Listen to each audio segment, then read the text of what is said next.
Сәлеметсіздер ме 9-шы сынып оқушылары. Бүгін біз сіздермен жаңа тақырып бастаймыз. Тақырыптың аты отбасы тәрбиесінің бала дамуында алатын орны деп аталады. Бүгін біз сіздермен барлық тапсырмаларды талдаймыз, жауабын айтатын боламын. Және де үнтаспадағы аудиомәтіндерді сіздерге оқып беремін. Және де осы тақырыптың ішіндегі мәтіндерді оқимыз. Тек қана жауабын ғана айтып қоймай, барлығын талдап, сіздерге тақырыпты түсіндіріп, ережені де түсіндіріп беріп отырамын. Ендеше бастайық. Бірінші тапсырмада баланың дамуында қай ортаның рөлі басым? Отбасы ма, мектеп пе, қоршаған орта ма? Біз сол туралы пікір алысуымыз керек.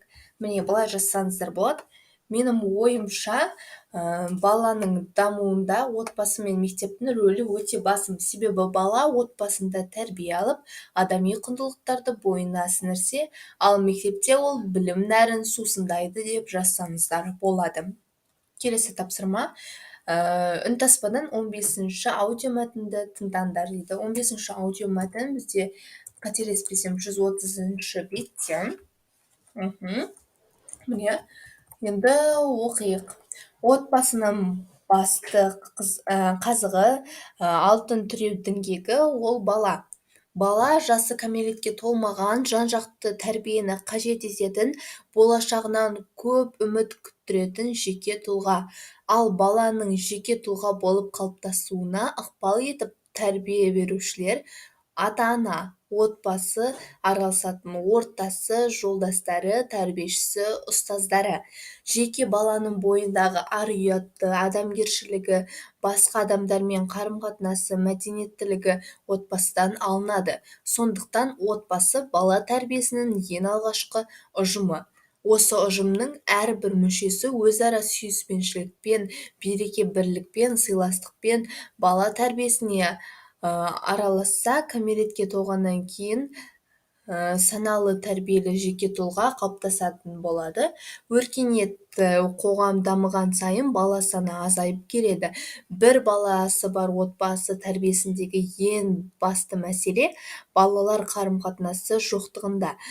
Бір баланың тәрбиесі қосымша педагогикалық күш салуды талап етеді.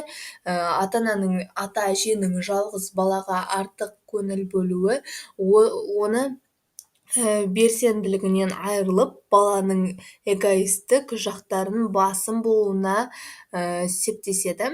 Көпшілікпен араласу, ұжымдық қызмет тәжірибесін игеру жағынан баланы қиын жағдайда қалдырады. Бұндай отбасыларда аға, әпке сияқты, тәлімгер, іні, қарындас сияқты қамқорлығына алатын бауырдың болмауы ұжымдық туыстық қатынастар аясын мүлдем тарылта түседі.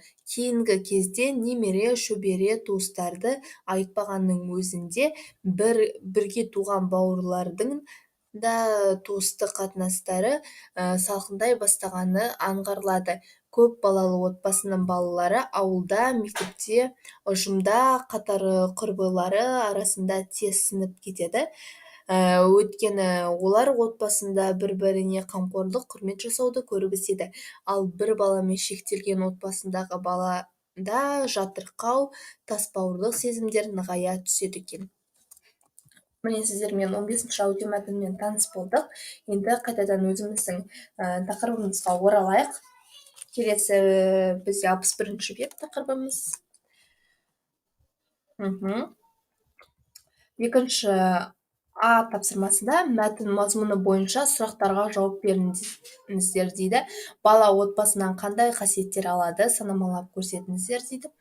Екінші тапсырмасында бала отбасынан тәрбиелік, қамқорлық, бауырмалшылдық және де махаббат, мейірімдік қасиеттерін алады деп жазсаңыздар болады. Келесі екіншіде жалғыз балалы отбасында қандай қиыншылықтар болады? Жаңа ғана мәтінде айтылып кеткендей, жалғыз балалы отбасыда бала бір өзі өскендіктен, жалғыздықтан, қамқор болатын бауыры жоқтығынан, махаббаттың жетіспеушілігінен қиналуы мүмкін. Және де қосып жазсаңыздар болады, эгоизмдік қасиеті өте басым болады. Келесі екінші Ә тапсырмасына назар аударайық. Толық емес отбасы және ондағы қиындықтар жайлы пікір алмасыңдар дейді. Екінші Ә тапсырмасында былай жазсаңыздар болады. толық емес отбасыларда бала екі ата-анасында махаббатына мұқтаж болып өседі. Бұндай жанұяларда көбінесе қаражат жағынан қиындықтар жиі кездеседі. Келесі екінші Б тапсырмасында мәтін мазмұнына сай мақал-мәтелдер айтып, олардың мәнін түсіндіріңдер дейді. Мен сіздерге бірнеше мақал-мәтелдер жазып кеткен болатынмын. Міне, отбасына өрт салма. Бұл бізде бірінші мақал-мәтел. Келесі екінші мақал-мәтеліміз отбасы ала болса, кереге басы сайын бәле бар дегенді жазсаңыздар болады. Содан кейін үшінші мақал-мәтел отбасының жанжалы қаны ішпеген шайдан туады дейсіз. Төртінші мақал-мәтеліміз ауыр жолдың азабы артар атан нардан туады деп жазсаңыздар болады. Және де өздеріңіз отбасы туралы білетін мақал-мәтелдеріңізді жазсаңыздар артық етпейді. Келесі үшінші тапсырма. Мәтінді қайта тыңдап, өз пікірлерімен бірінші тапсырмада айтылған салыстырыңдар. Баланың дамуында ортаның рөлі қаншалықты екеніне диаграмма жасаңдар, пікірлеріңді дәлелдеңдер дейді. Былай жасаңыздар болады. Үшінші тапсырмаға баланың дамуында ортаның рөлі өте елеулі, себебі бала есею барысында сол ортамен нығыз байланысқа түсіп, оның көптеген қасиеттерін өзіне алып, нәтижесінде сондай қалпында тұлға ретінде қалыптасады деп жазсаңыздар болады. Төртінші тапсырмада бізде өз отбасыларында ондағы өздерін үйренген жақсы қасиеттер мен қиындықтарды сын көзбен баяндаңдар дейді. Міне төртінші тапсырма. Мен өз отбасымда ақылдылық, бауырмашылдық, қамқорлық секілді жақсы қасиеттерді үйрендім. Бұл қасиеттер менің бойыма керемет тұлғалық құндылықтар сыйлады десем болады. Менің жанұямда тәрбиеме қатысты мәселелер қарастырылған болатын. Нәтижесінде мен бұл жолда қиындықтарды жеңіп, қателіктермен жұмыс жасадым деп болса жазсаңыздар болады. Немесе өз отбасыларыңыз туралы өздеріңіз жазсаңыздар да болады. Келесі бізде ереже. Бүгінгі тақырыпта біз кезекте салалас, құрмалас сөйлемді өтетін боламыз. Алдыңғы тақырыпта біз талғаулы, салалас, құрмалас сөйлемді өттік. Және де оның алдында түсіндірмелі, және де олардың алдында, яғни басқа бөлімде біз ыңғайлас, себеп салдар, құрмалас сөйлемді, және де қарсылықты салалас, құрмалас сөйлемді өттік. Ал бүгін біз кезектес салалас, құрмалас сөйлем. Яғни бұл салалас, құрмалас сөйлемнің соңғы түрі. Ендеше осы соңғы кезектес салалас, құрмалас сөйлемді өтейік. Мен сіздерге кітапта қалай жазылып тұр, солай түсіндіретін боламын. Ендеше бастайық. Бұл атауды Аманжолов енгізген. Жиенбаев мұндай сөйлемдерді талғаулы салалас құрамында қараған. Бірақ мұндағы басты ерекшелік құрамындағы сөйлемдерге баяндалған іс-әрекет кезек-кезек іске асып отырады. Басты белгісі біресе кейде жалғаулықтарының бірінің қатысуы арқылы жасалады. Салаластың құрамындағы сөйлемдерді бір-бірімен байланыстыру қызметінде қолданғанда, бұл жалғаулықтар сөйлем сайын қайталанып отырады. Мысалы, біресе аузын қимылдайды, біресе қол қимылдайды деп жазсаңыздар болады. Мысалдар бұлар, ол біресе жұмсақ, біресе өте қатан болып көрінеді деп сондай да мысал бар екен. Кейде мен шабыттана өлең оқимын, кейде ол асқақтата ән айтады деген мысалдар бар екен. Бұл жерде жалғаулықтар арқылы жасалған. Міне біресе кейде жалғаулықтармен қатыса, значит, бұл кезектес салалас, құрмалас сөйлем. Бұл көркем шығармалардан алынған мысал болғандықтан мен сіздерге қазір өзім екі мысал келтірейін. Мысалы, былай айтсақ болады, далада біресе жаңбыр жауады, біресе күн шығады деп айтсаңыздар болады. Бұл жерде мен біресе жалғаулығын қолдандым. Келесі екінші мысал келтіретін болсам, пойыз бірде тез жүріп кетеді, бірде ақырын жүреді. Мен бұл жерде бірдені қолдандым.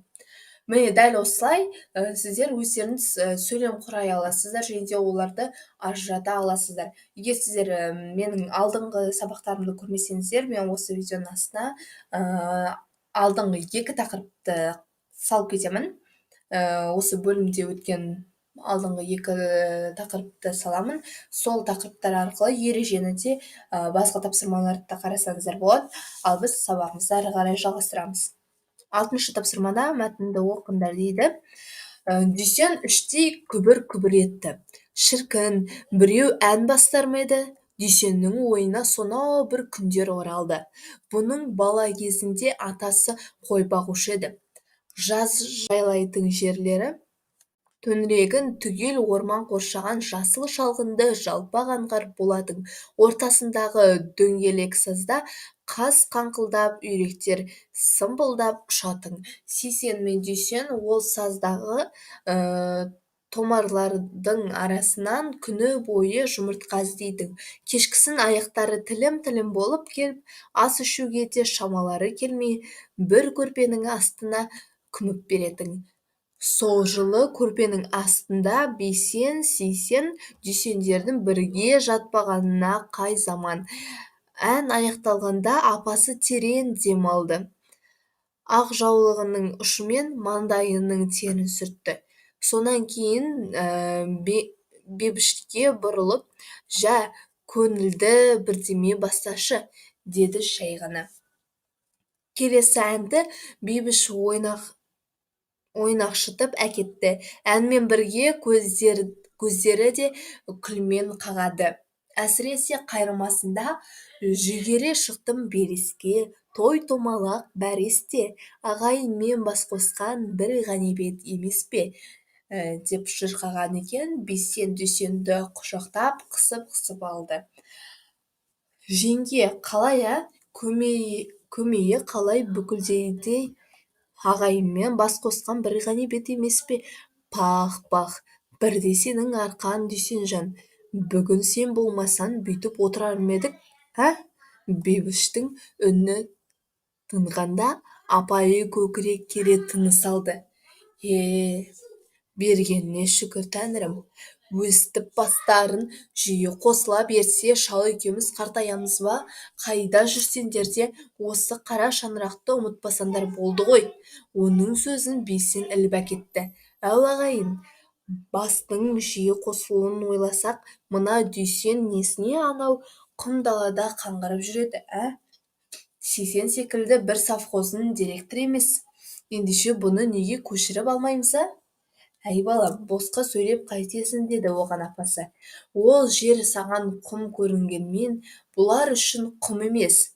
Адам шаңырағын қайда тігеді? Жердің кіндігі сол жер. Мұнда келгенде несібемді бөліп берейін бе деп пе едің? Неге бермеймін? Беремін. Мен жаңа мынаны ойладым. Анау біздің қоңыр тайыншаны ойладым. Апа, соны ертең сатып, ақшасын Дүйсеннің қалтасына салып беремін. Сөйтпесем бе, Бейсен атым өшсін. Бұл Әшімханұлының ағайындар шығармасынан алынған екен. Енді келесі біз А, Ә, Б тапсырмаларын орындаймыз. А тапсырмасында мәтінді шартты түрде бөліктерге бөліп ат қойыңдар дейді. Мен міне бұлай ат қойған болатынмын. Бірінші, Дүйсеннің балалық шақтан естеліктері. Екінші, Дүйсеннің әні, яғни жаңа ғана шырқаған әні. Және де үшіншісі, ол Дүйсеннің бас қосудан алған басқалардың ризашылығы деп осылай үш бөлікке бөліп, мен әр бөлігіне ат қойдым. Келесі 6-шы Ә тапсырмасына назар аударайық. Әр бөліктегі негізгі ақпаратты 4-5 сөйлемнен тезис түрінде жазыңдар дейді. Ә тапсырмасында міне әрбір бөлікке жаңағы ат қойық қой. Сол бөліктерге біз 3-4 сөйлемнен тезис түрінде жазатын боламыз. Бірінші, жаңа Дүйсеннің балалық шақтан естеліктеріне мен былай жазған болатынмын. Дүйсеннің атасы қой бағушы еді. Жаз жайлайтын жерлерде төңірегін орман қоршаған жасыл шалғынды аңғар болатын. Отбасындағы саздар, қаздар, үйректер ұшатын. Сейсен мен Дүйсен томарлардың арасынан күні бойы жұмыртқа іздейдің. Кешкісін үш ағайынды шаршап шалдығып келіп, бір көрпенің астына күмп етедің. Міне, дәл осыны жазсаңыздар болады. Яғни мен бұны шығармадан алдым, жаңағы оқыған мәтіннен. дүйсеннің әні дегенге жаңағы шырқаған ән бар ғой, соны жазсаңыздар болады. Мысалы, жүгіріп шықтым белеске, той домалақ бәресте, ағайынмен бас қосқан бір ғанибет емес пе дегенді жазып алсаңыздар болады. Ал үшіншіде дүйсеннің бас қосудан алған балалардың ризашылығы деп атадым, және де ол Бүйсен мен Дүйсеннің жаңағы сөйлескен диалогы, иә. Міне дәл осылай жазсаңыздар болады. Келесі 6-шы Б тапсырмасына назар аударайық. 6-шы Б тапсырмасында мәтін мазмұны бойынша ағайындылардың сезімін, көңіл күйін сипаттаңдар дейді. Міне, мәтін мазмұны бойынша ағайындылар бір-біріне бауырмашылдық, қамқорлық, махаббат сезімдерін сезінеді деп жазсаңыздар болады. Келесі 7-ші тапсырма. 7-ші тапсырмада анасы балаларының қай әрекетін құптайды, қандай әрекетке тыйым салады, өз сөздеріңізбен жазыңыздар дейді. Міне, анасы балаларының жиналып, ауызбіршілігі бауырмашыл болуын құптайды, ал олардың араздасып, жауласып, сөз таласуын мүлде құптамайды деп жазсаңыздар болады. Және де мынаны қосып жазсаңыздар болады. Жаңағы анасы айтып кеткені, қайда жүрсеңдер де аман болыңдар, бірақ та осы біздің қара шаңырағымызды ұмытпаңдар деген сөзін де қосып жазсаңыздар болады. Келесі 8-ші тапсырмаға назар аударайық.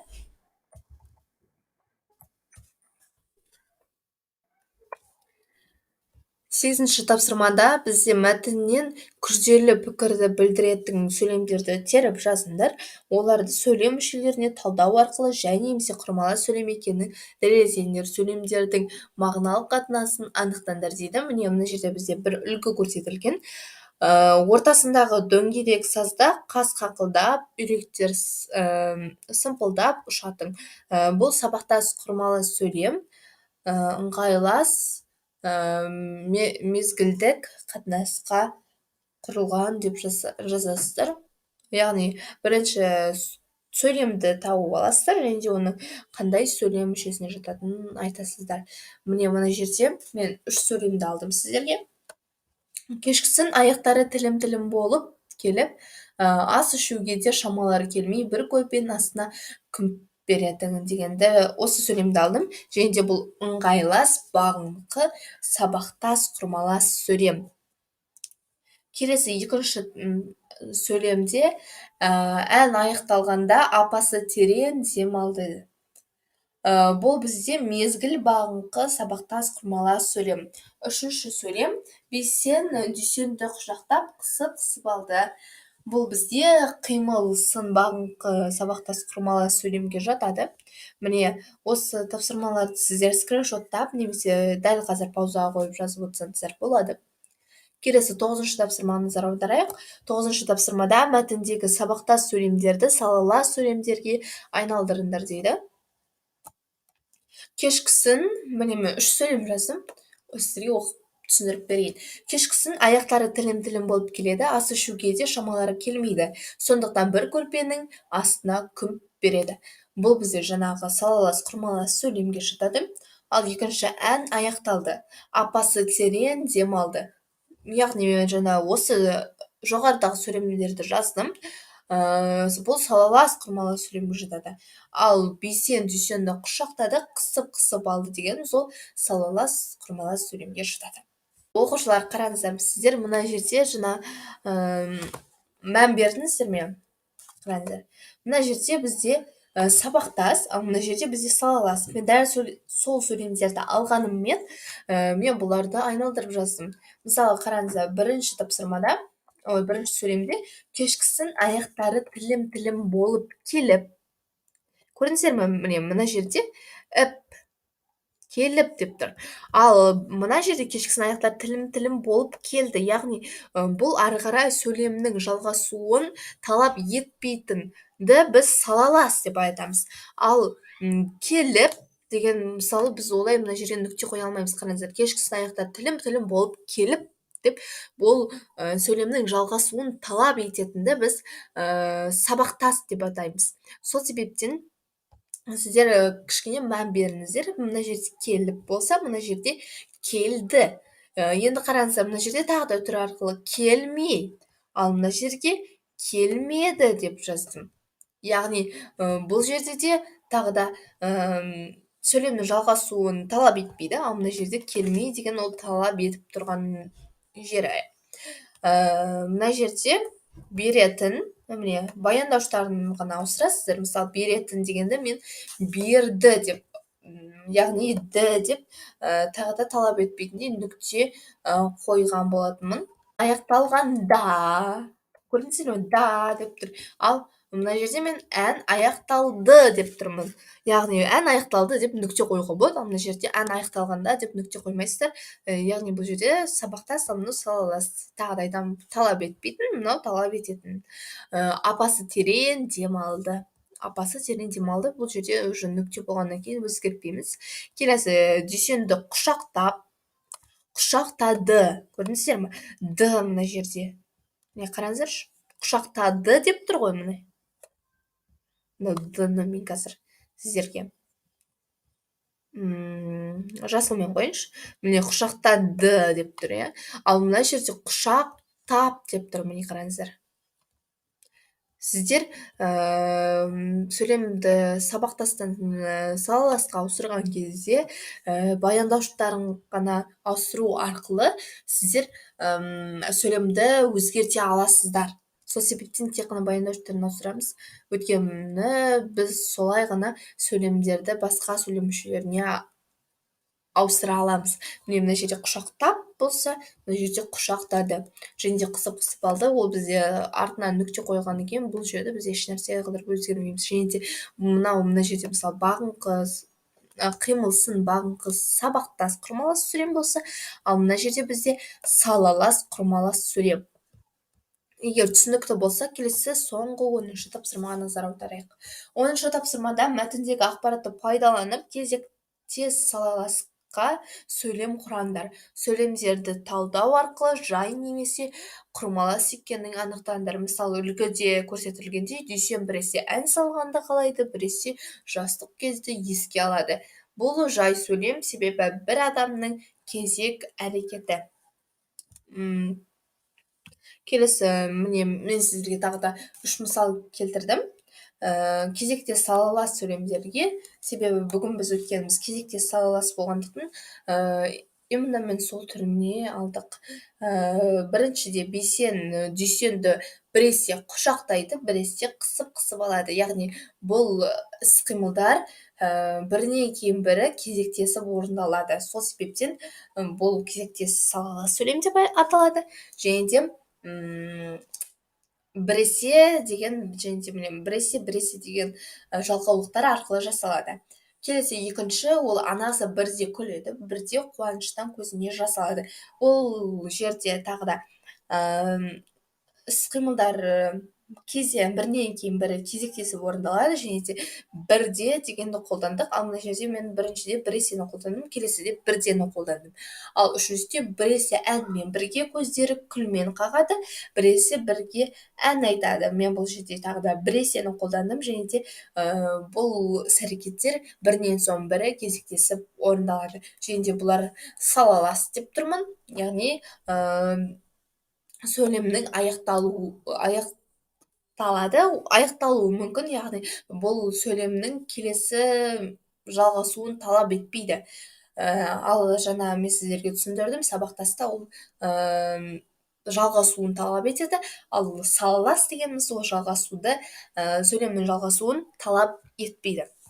Бірақ біз бұл жерде кезектес, яғни бұл құрмалас сөйлем болғандықтан, біз бұл жерде екі жай сөйлемнен тұруы өте міндетті түрде.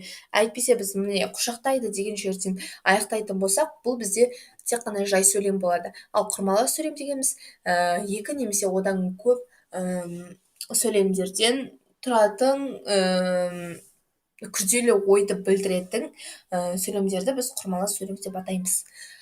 Ал оқушылар, біз осымен осы тақырыптың тақырыпты да талдадық, тақырып тапсырмаларын да орындадық, барлығын бітірдік. Келесіде бізде қорытынды сабақ болады. Қорытынды сабақта бізде өздеріңіз білесіздер, өйткені әрбір бөлімді аяқтаған сайын біз қорытынды сабақ жасаймыз, және де А тапсырмасында ол әрқашанда бізде эссе болады, Ә тапсырмасында ашық тест тапсырмалары, Б тапсырмасында жабық тест тапсырмалары. Сонымен біз осы бөлімді аяқтайтын боламыз. Келесі видеоны, яғни осы қорытынды сабақты тезірек көргілеріңіз келсе, менің каналыма подписка жасап, қоңырауды басып кетіңіздер, сонда менің видеоларымды, жаңа видеоларымды бірінші болып көре аласыздар. Сонымен қатар біз 2-ші тоқсанда осы бөлімдермен аяқтаймыз. Келесі 3-ші тоқсанда біз синтаксис, биотехнология және гендік инженерия келешегін өтетін боламыз. Бұл бізде 3-ші тоқсанда, ал 2-ші тоқсанда біз осы тақырыппен қорытындылайтын боламыз. Егер сабақ ұнаса, осы видеоға лайк басыңыздар, себебі мен сіздерге өте пайдалы болды деп ойлаймын, және де қызықты болды деп ойлаймын. Себебі мен сіздерге тек қана жауаптарын беріп қоймай, барлығын талдап, сіздерге оқып, түсіндіріп, және де тапсырмалардың жауаптарын барлығын берген болатынмын. Басынан аяғына дейін барлығын бүгін сіздермен бірге орындадық. Мен каналыма тіркеліп, осы видеоға лайк басып, кері байланыс жасап кетіңіздер, себебі бұның барлығы сіздерге жасап түсіндіріп беруім қаншама уақыт және де қаншама еңбек болғандықтан, еңбегімді бағалап, каналдың ары қарай дамуына өздеріңіздің үлестеріңізді қосып кетіңіздер. Ендеше сау болыңыздар.